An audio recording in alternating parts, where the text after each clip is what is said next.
On dit que la gentillesse ne coûte rien. Mais, pour Wesley Kane, elle a failli lui coûter toute sa vie. Tout a commencé avec un vélo. Un vieux vélo rouillé, tordu, brinque-ballant, qu'on aurait dit sorti tout droit des années 60. Et une vieille dame, pas plus d'1,50 m, les cheveux comme du coton, la peau fine comme du papier, poussant cette épave sur le béton brûlant comme si elle traînait un cheval mort derrière elle. Ça se passait à Dalton, Mississippi, un de ces petits bleds où l'air colle à la peau, où le silence de l'après-midi bourdonne plus fort qu'une conversation. Les gens de là-bas évitent le regard. Ils hochent la tête, puis passent leur chemin. Mais pas Wesley. 34 ans, discret, l'odeur constante d'huile moteur et de désodorisant bon marché. Il bossait chez Graham's Auto and Tire depuis ses 29 ans. On disait qu'il pouvait remonter une boîte de vitesse les yeux fermés. Et ce jeudi-là, à 17h42, pendant que tout le monde avait déjà plié bagage, Wesley l'a vu et il n'a pas hésité. « Madame, tout va bien ?» a-t-il demandé en essuyant ses mains sur un vieux chiffon rouge. Elle l'a regardé. Comme surprise que quelqu'un la voie. Sa voix, douce comme de la dentelle. « Je voulais juste aller chercher des œufs. Puis la chaîne a sauté. Je peux pas la réparer.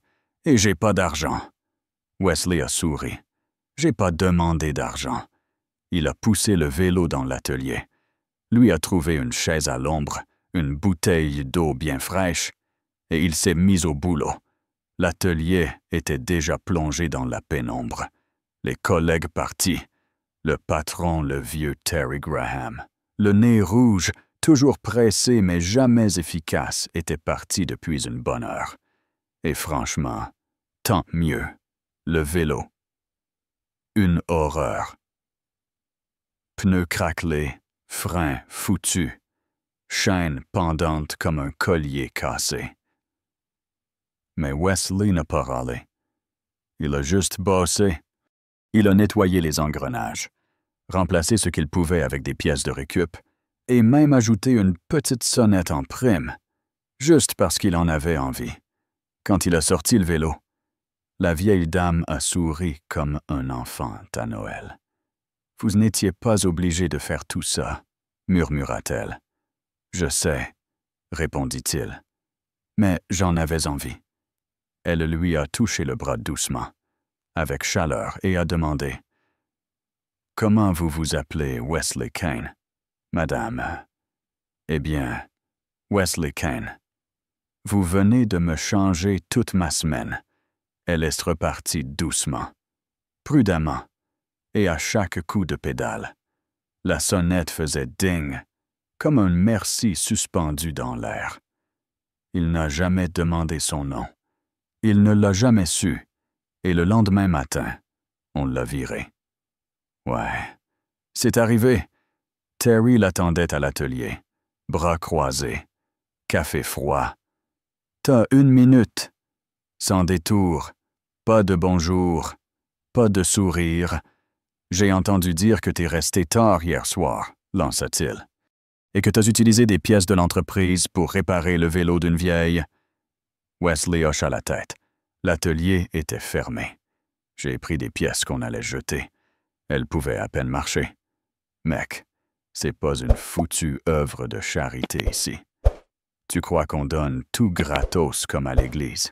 Et là, sans avertissement, sans discussion, c'était fini. 4 ans de boulot, jeté. Tout ça pour avoir fait quelque chose que sa mère lui aurait appris à faire. Et à ce moment-là, ça aurait pu s'arrêter. Un gars fait le bien, il se fait virer, le monde continue. Mais cette fois, non. Parce que ce soir-là, pendant que Wesley était assis sur son porche avec une limonade tiède, en se demandant comment il allait payer le loyer, son téléphone a vibré. Numéro inconnu, un lien vidéo, il clique, Et là, la vieille dame debout devant l'épicerie locale avec son vélo, la voix tremblante. Ce jeune homme, j'ai pas retenu son nom, mais il m'a vu en difficulté. Il a réparé mon vélo. Il m'a rien demandé. Rien. Il m'a juste aidé. 2 heures plus tard, plus de 80 000 vues. À minuit, 2 millions. Son nom. En tendance. Mécanicien au grand cœur. Les gens l'appelaient héros. Des inconnus lui proposaient du boulot.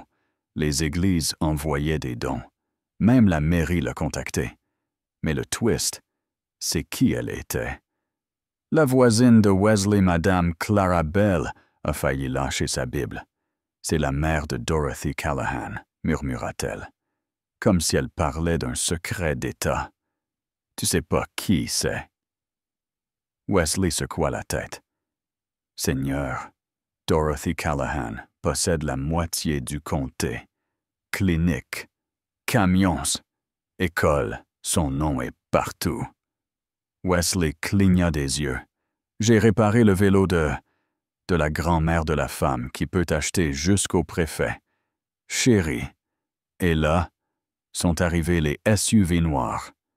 Le lendemain matin, Terry Graham ouvre sa porte et tombe nez à nez avec 7 SUV noirs. Impeccable. Alignés devant son allée. Silencieux. Plaques identiques. Pas de gyrophares. Pas de flics. Juste du poids. De chaque voiture descend une personne costard taillée. Visage impassible. Oreillette. Une femme s'avance trentaine. Regard d'acier, dossier en main. Pas de présentation. Elle tend une enveloppe. Terry la prend. Confus. C'est quoi ça? Une offre, répondit-elle. Il ouvre. Lit, pas lit. Vous avez 24 heures, dit-elle en tournant les talons. Après ça, ce ne sera plus une offre. Ce sera une conséquence.